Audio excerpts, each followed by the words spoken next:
Shalom, shalom. First and foremost, I'd like to give all praises, glory, and honor to Yahweh, Ba'ashem Yahweh Shai, Ba'ashem Rakakadash. Double honors to the apostles and elders of Great Millstone for teaching us his truth, and salutations to the sincere Akim and Aqua that may listen. May the blessing of election be over your house. My name is Brother Requai. I'm back in here with another video. And today is going to be a little of like a history lesson. It's about the Rosary Prayer and Woman Worship, right? And what inspired me to do this lesson was actually I was I was with the brothers on on the weekend, and we were on our way to camp, and then we saw these two women. They had like the rosaries, and they had a picture of so-called Jesus Christ. Well, Jesus Christ, so to speak, with his blonde hair, blue eyes, and they had they also had their rosaries, right? And so I thought, what, let me do some research on this rosary, because the word rosary is actually not even mentioned in the scriptures at all. So I thought, I'd do a little digging into the history of the rosary and where it came from and its origins, and how it kind of relates to a woman worship, right? Because just a little side note, I actually personally I grew up in the Catholic Church, and then I remember when I was going on Sundays, I had to you had to say the rosary a couple times each bead or something like that. It goes like Hail Mary, full of grace, yada yada yada. And it's interesting that they talk about when you're praying, you're doing all these vain repetitions, and the scriptures speak about that, right? So I'm just gonna go into that a little bit, how you pray correctly, like how Yahweh Shai said in Matthew's sixth chapter. I don't have that written, but I want to go to that in a sec, and I want to touch on a little bit about woman worship. So the first thing I want to hit on the agenda is what is the rosary. So I'm just going to go to an excerpt I came across in a website. I'm just going to go into the definition. The rosary is at once a series of prayers and also a string of 55 beads used to count these prayers as they are recited. The larger version of the rosary has 165 beads. So this is a quote here. Everyone knows how thoroughly Romanist is the use of the rosary, and how the devotees of Rome mechanically tell their prayers upon their beads. The rosary, however, is no invention of the papacy, so followers of the Pope.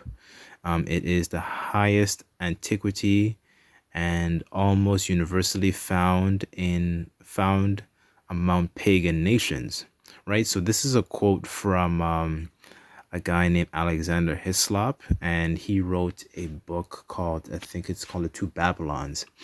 I don't have the book. I think I know somebody in the camp who has it, and I think in a nutshell, it goes into the different symbols from like different empires, and how how the scriptures say there's nothing new under the sun, how it's been revamped, and it molds, some symbols change, but basically it's the same thing over and over again over different years that have passed by from different empires, right? So I think he has a book that explains and expounds more on that.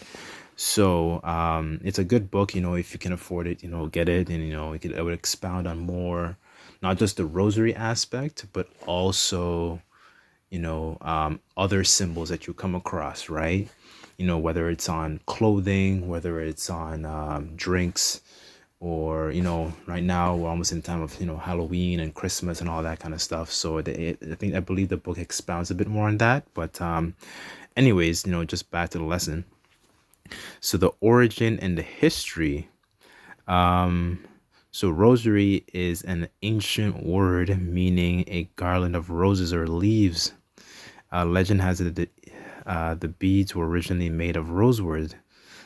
Today they are made of glass or even stone. The rosary was first implemented by the Roman Catholic Church in the year 1090 AD. And that's Latin for Anno Domini, which means after the death of Yahushua Mashiach. Over 1,000 years of the death and resurrection of the Lord Yahushua Mashiach. Right? I'm just gonna hit a couple points here. I'm not gonna go through everything. Let's see. So the Roman Catholic Church herself has acknowledged that the rosary did not come into general use until the 13th century, and practice was not officially sanctioned by the Roman Catholic Church until after the Protestant Reformation of the 16th century. All right, so I'm going to skip down here. And it says, according to the unchallengeable historical fact, the rosary is a device which originated in paganism and is commonly found throughout many and varied religions of the world. Clearly, the concept of the prayer beads and the prayer counters has been used for centuries, long before the Roman Catholic Church decided to continue this popular pagan tradition, furnishing it with a Christian veneer. So just like I was talking about, right? Those symbols and those practices, that are present today, these symbols and practices have been present in different times and different empires, right? Just want to get a quick scripture just before I continue.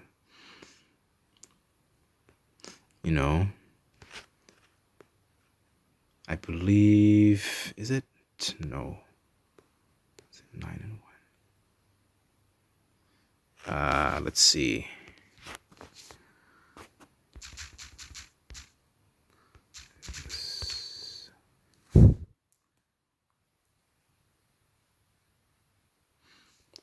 Let's see.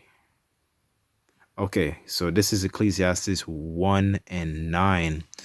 The thing that hath been, it is that which shall be, and that which is done is that which shall be done, and there is no new thing under the sun. Verse 10, is there anything whereof it may be said, see, this is new? So it's a question, right? So the things that we see, all these different symbols, and now, we're approaching, Halloween and stuff like that. So you see different, demonic symbols come out, and you think, these symbols are something of positive, of meaning. But, when you go back into history, you realize a lot of these symbols and a lot of these practices were present during different times, whether it's during the Babylonians or the Persians or the Greek Empire or the Roman Empire. All these different symbols were present at those times. It was just refurbished, repolished, and taken. They dressed it up a little bit, but basically, if you put lipstick on a pig, the pig is still a pig at the end of the day, right? It hath been already of old time, which is before us, right? So the things that we're coming across, these different symbols and images, they have been present a long time ago, right? They just had a different coating, a different, it was dressed up a different way, etc., etc., right? So let's get back to the article real quick.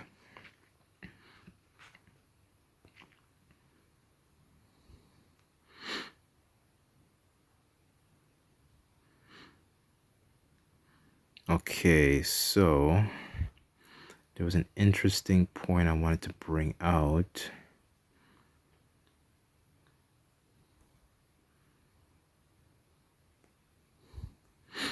Okay, so this paragraph here. Among the Phoenicians, a circle of beads resembling a rosary was used in the worship of Astarte, the mother goddess of 800 BC. Wow, that's interesting.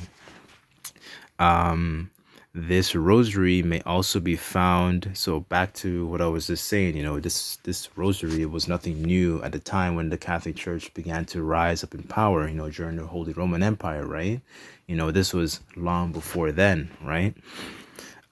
So the rosary may also be found in some early Phoenician coins. Brahmin worshippers of many Indian gods, the so-called Elamites, the Elamites, have from early times used rosaries made up of 10 of hundreds of beads. The worshippers of Vishnu, another false Indian god, give their children rosaries of 108 beads.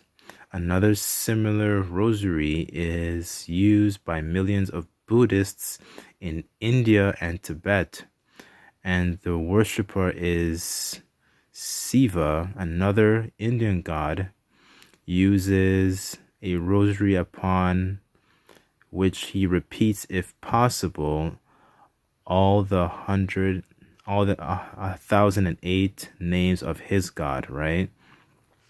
Which reminds me of another script. So let me just get another script while I continue. All right, so I'm just going to hit a couple like different topics, right, as I read along. So this is Psalms 96 and 5, and it reads, "For all the gods of the nations are idols, but the Lord Yahweh, Bashem Yahweh Shai, made the heavens," right? So all these different gods are the same thing, just like the images are all dressed up with a different veneer from a different generation, from a different empire.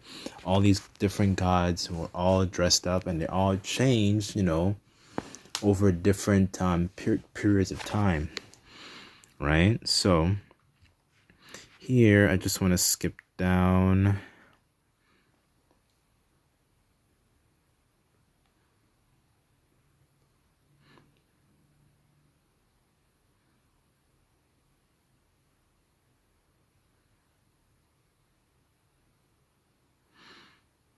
Okay, so here it says the rosary was also part of religious life of the ancient Mexicans.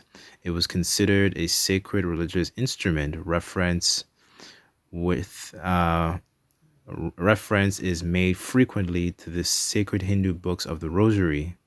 Also, the Tartar religion of the Lamas in China used a rosary of 108 beads in the ceremonial dress. So, before I continue, I believe that's the end of it, everything I want to hit. They did hit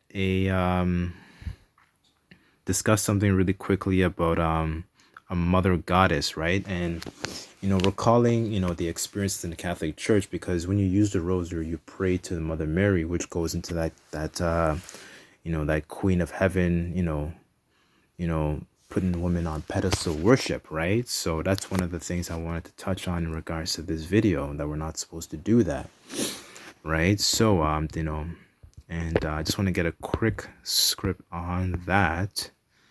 So just bear with me really quickly.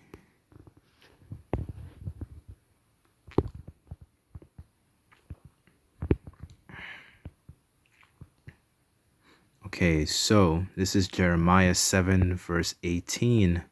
"And the children gather wood, and the fathers kindle the fire, and the women knead their dough to make cakes to the Queen of Heaven, and pour out drink offerings unto other gods, and they may provoke me to anger."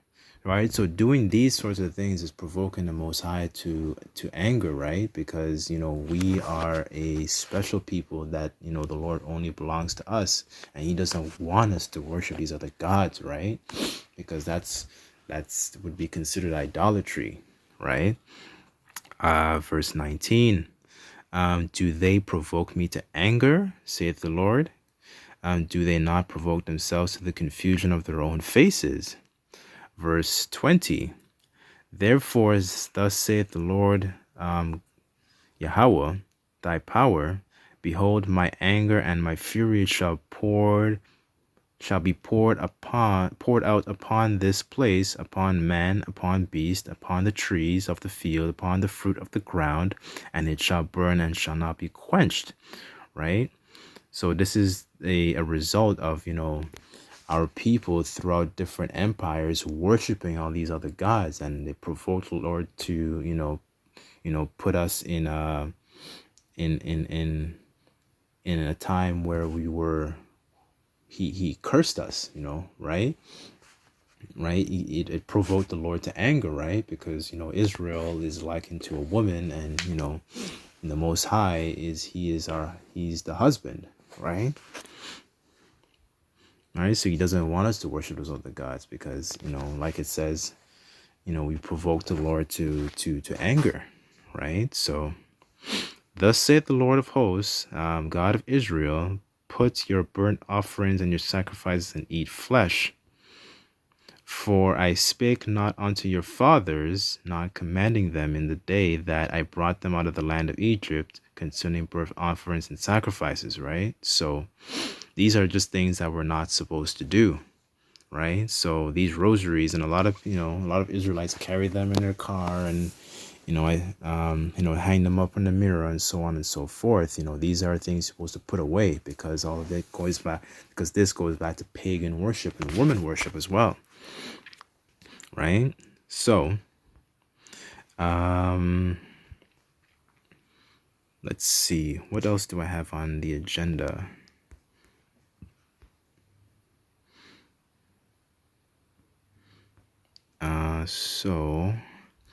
Okay, so I have an excerpt from a book I downloaded actually.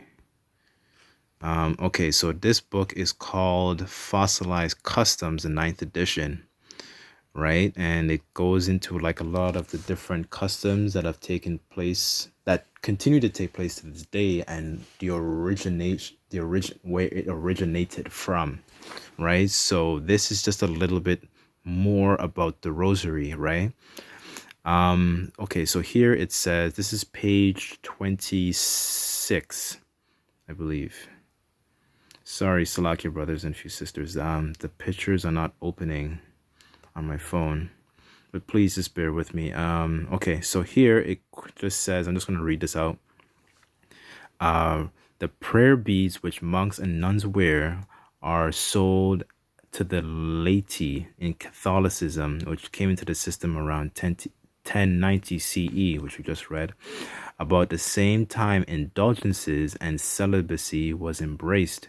Prayer beads originated with pagans and are very common among Buddhists and Muslims. The Rudrakasha beads of the Buddhists have 100 and okay, yada yada yada.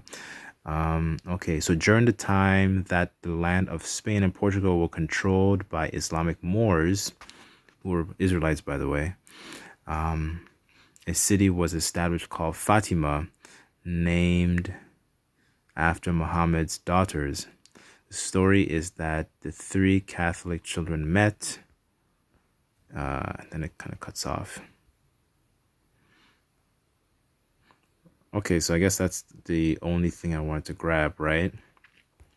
So the last point I just wanted to hit, because, in the Catholic Church, you realize that there is a bit of a discrepancy, between what the Catholic Church is teaching and what the scriptures actually teach, right? So in the Catholic Church, with the Rosary, for example, they repeat these prayers over and over and over and over again, right? So, but the scriptures, that's not what the scriptures say. That's not what Yahushua said, right? So we're just gonna get an account of that, right? When you pray, and you're praying out in the open when everybody's seeing you, right? So we're gonna grab a couple scripts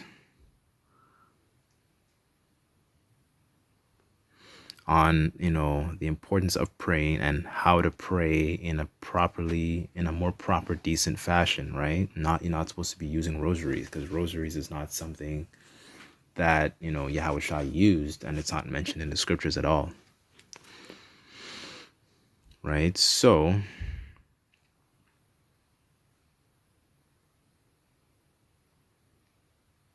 Okay. So this is Matthew chapter 6, verse 5. And let's see, hang on.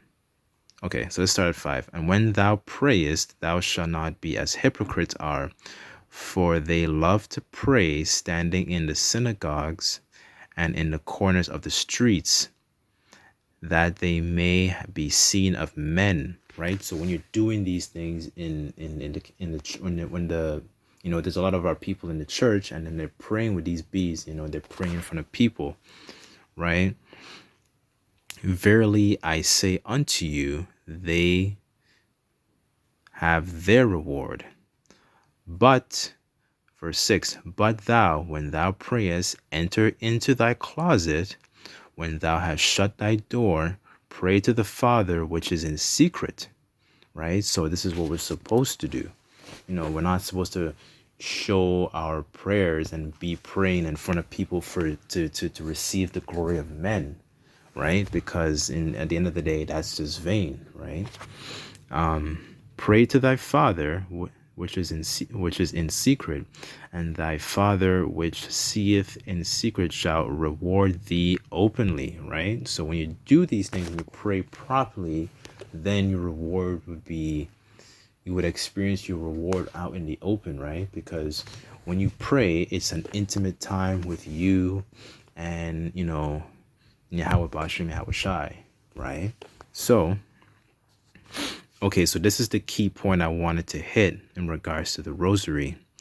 But when ye pray, use not vain repetitions as the heathen do. So a lot of these pagans are heathens. The Phoenicians are heathens. For they think that they shall be heard for their much speaking. Right? So, when I recall my experience, and I'm sure, other brothers can attest to this as well. When you're in church and there people are praying, the pastor and the congregation, they're praying with these beads.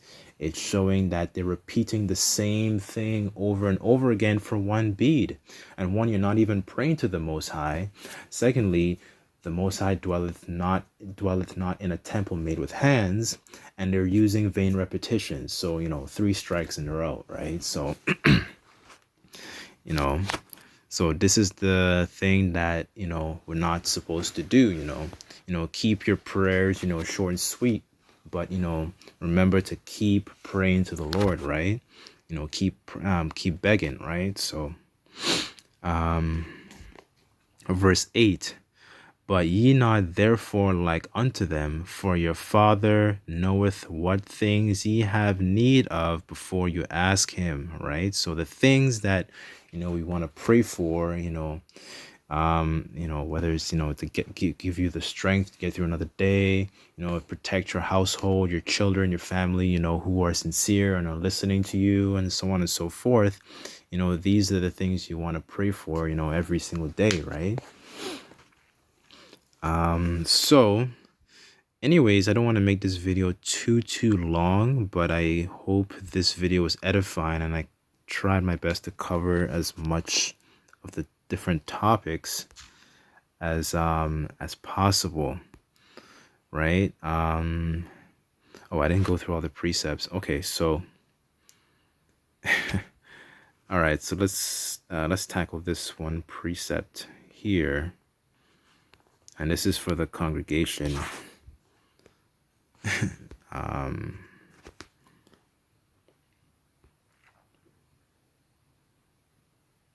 Okay, so this is Judges 10.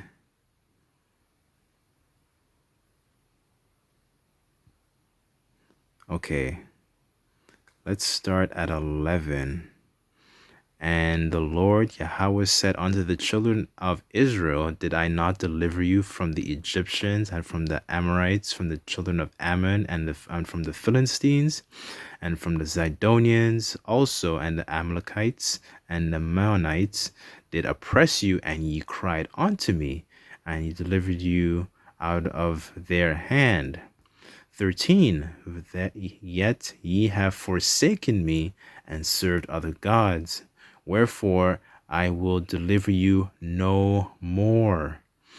verse 14, go cry unto these other gods which ye have chosen, and let them deliver you in your time of tribulation, right? So in your time of tribulation, the Most High is not going to hear these people in the congregation, right? You know, a lot of these Israelites that are stuck in these churches praying with these beads and so on and so forth, because, you know, they're crying onto these false gods. And like I read before, you know, like the precept I brought up earlier before, all these gods are idols, right? So the only person we want to pray to is Yahweh Bashem Yahweh Shai, right? So anyways, I'm just going to end it there. I don't want to make this video too long, like I said. And there's more precepts in regards to this. You can read Jeremiah 2 goes in a bit of this as well, you know, because I think he was around during the time of the Babylonians, and so they had different images and, you know, different practices, pagan practices that we still see to this day, you know, present there during that time. But anyways, hopefully this video was edifying, and I just like to give all praises, glory, and honor to Yahweh Ba'ashem Yahweh Shai, Ba'ashem Rakakadash. Double honors to the apostles and elders of Great Millstone for teaching us this truth. Until next time, I say Shalom.